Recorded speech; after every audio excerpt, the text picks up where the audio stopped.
Hi there, Alex here, Head of Research at Modo Energy, and today I'm going to be chatting to you about the leaderboard. To produce the leaderboard in the form that we sort of know and love, that can be seen on the platform, the sort of first step for us is to generate a half-hourly schedule of what every single asset in GB, or every single energy storage asset in GB, is doing.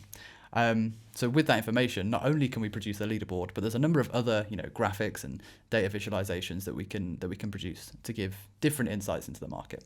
And today I'm going to be sharing 3 of those with you. So the first one is average fleet revenues.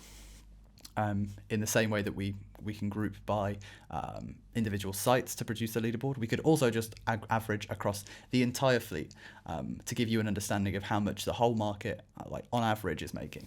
And this is useful for 2 reasons. I guess first of all, it gives us a way to describe and visualize the trends that are occurring. So on the graph here, we can see there was a movement away from FFR and into dynamic containment across most of 2022. And the other thing that's really useful is that it allows people to benchmark their own performance against the market average. So for example, a site that's been underperforming can compare themselves to the Modo average, understand the strategies that were at play, and I guess look to improve by hitting or replicating the average strategy.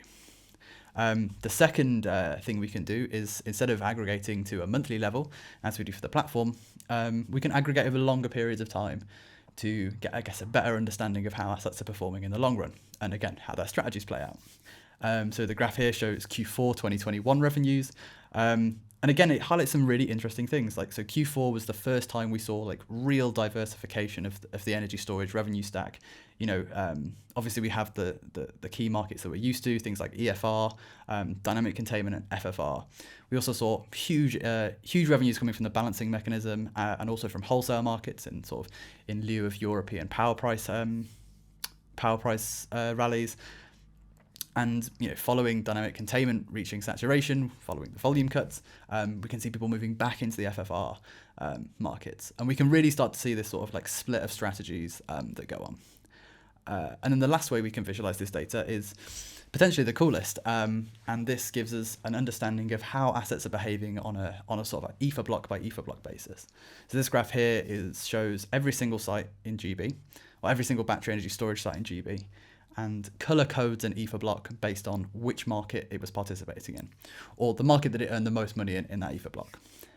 And I guess there's 3 sort of areas in this graph. The first one is at the top, which is the EFR sites, so the top 8 lines.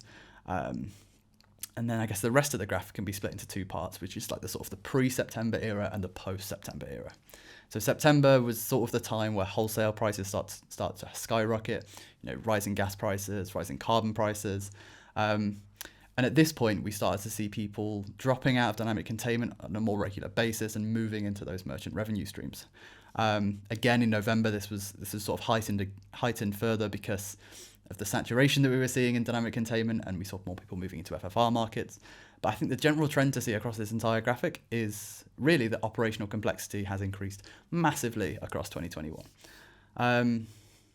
So yeah, that's 3 ways that we can cut the data that aren't just what you can see on the platform. And we have access to this because we build a half-hourly schedule of what every asset's doing in GB. We'd love to hear, your thoughts and which one you liked most. But until next time, I'll see you soon. Take care.